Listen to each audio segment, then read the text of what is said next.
There's a lot of reasons why these teams are in the positions they're at right now with regards to their records.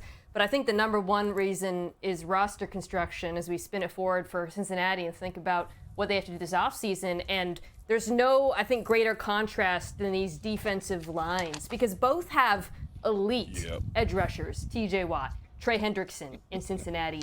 But when you're playing Pittsburgh, if you double or chip Watt, someone else is going to take advantage of either a one-on-one or an unblocked pressure. I don't know how, but they keep spawning these pass rushers. Oh, no Highsmith? No problem. Here comes Nick Herbig, who we picked up later in the draft, or Cam Hayward's having an all-time season. Meanwhile, Cincinnati, they have tried, guys, to address the defensive line. They have drafted players early. Miles Murphy, you got Joe Asai there, Sam Hubbard. They have signed players, Sheldon Rankins, but they are not getting any pass rush consistently outside of Trey Hendrickson. And while tackling is probably the biggest reason why this defense has fallen off so hard, that is the second biggest reason. Yeah, the Bengals defense has allowed 28.3 points per game this season. It's second worst in the NFL in front of only the Panthers. Kyler Murray and the Cardinals taking on the Minnesota Vikings. Hang in there, y'all. Cardinals up 12-6 late in the third. We hanging. Murray right here scrambles to the right and he finds Marvin Harrison Jr. in the back of the end zone. Cardinals lead 19-6. Same score, under 2 minutes left in the third here. Sam Darnold escaping the pocket, trying to make a comeback here, finds Johnny Munt for the touchdown, and the Vikings trail 19-13, but they're starting to put some points on the board. So 4th and 7 in the fourth quarter, under 2 minutes to go in the game. Darnold to Justin Jefferson, Dan. Woo! Great recognition by Sam. Great timing. 1-2-3 ball comes out, and then I love the design. The game winner, Aaron Jones, leaks out. They're playing some type of bracket combo coverage again. 1-2-3 ball comes out of Sam's hand. Game-winning touchdown. Vikings lead 23-22, as you mentioned, winning the game there. But same score, 54 seconds left for the Cardinals. Murray trying to make something happen, but fumbles the ball. The pressure there by Jonathan Grenard. Arizona called the timeout after Murray recovering his own fumble. 4th and 10, 40 seconds remain, and Murray picked off by Shaquille Griffin. So the Vikings win 23-22, extending their win streak. Now a big comeback there. Dan, how was the Vikings offense able to pull off a comeback like that? Sam Darnold in the pocket was tremendous, and that's kind of the focus point or where the line of demarcation for their offense. When Sam listens to his feet and drives the football to open people, he's great. When he doesn't try to hold on to the football and trust his athleticism or his creativity, it's the reason why they won the game. It's the reason why he was an MVP candidate to start this season, and it showed up so consistently in this game.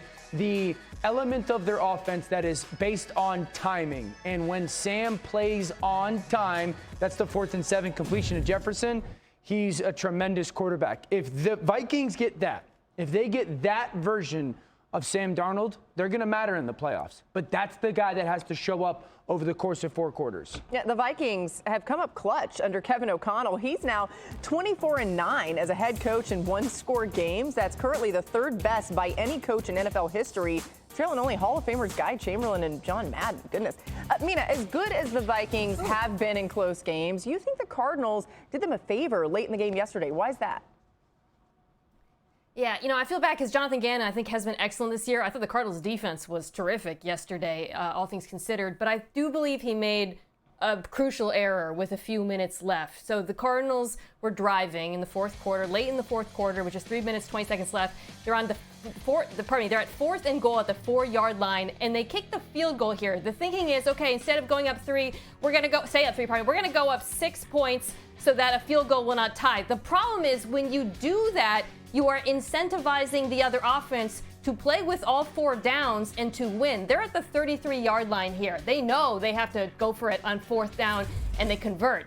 If they were only down by, if they were only down by 3, they might very well kick the field goal there and just try to tie. They probably do. It's a 50-yard field goal. This is a mistake we actually see pretty often with coaches, Dan, and it's something that I think can end up being the difference in close games like this, because when we think about decision making, we don't think about what am I encouraging the other offense to do? Am I giving them all 4 downs to work with? And that eventually, worked against the Cardinals in this one. Yeah, MK, I totally agree. I also think it's how the feel of the game is going. So often teams do this and they think that tying is going to be okay, or hey, we're just trying to keep ourselves alive. At the end of the day, depending on how you're playing, if you think that you're Arizona, you've dominated the football game, you earned the win, you got to go take the game in that moment, especially with Kyler Murray, who's one of the best red zone quarterbacks in the NFL.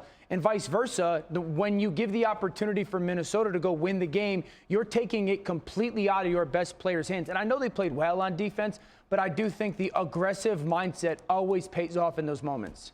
By the way, we could not do a segment that talked about Sam Darnold doing well without the two sympathizers. We'd have to, like, pull it out of your hands. Having a good year. The throw to Addison. The throw to Addison.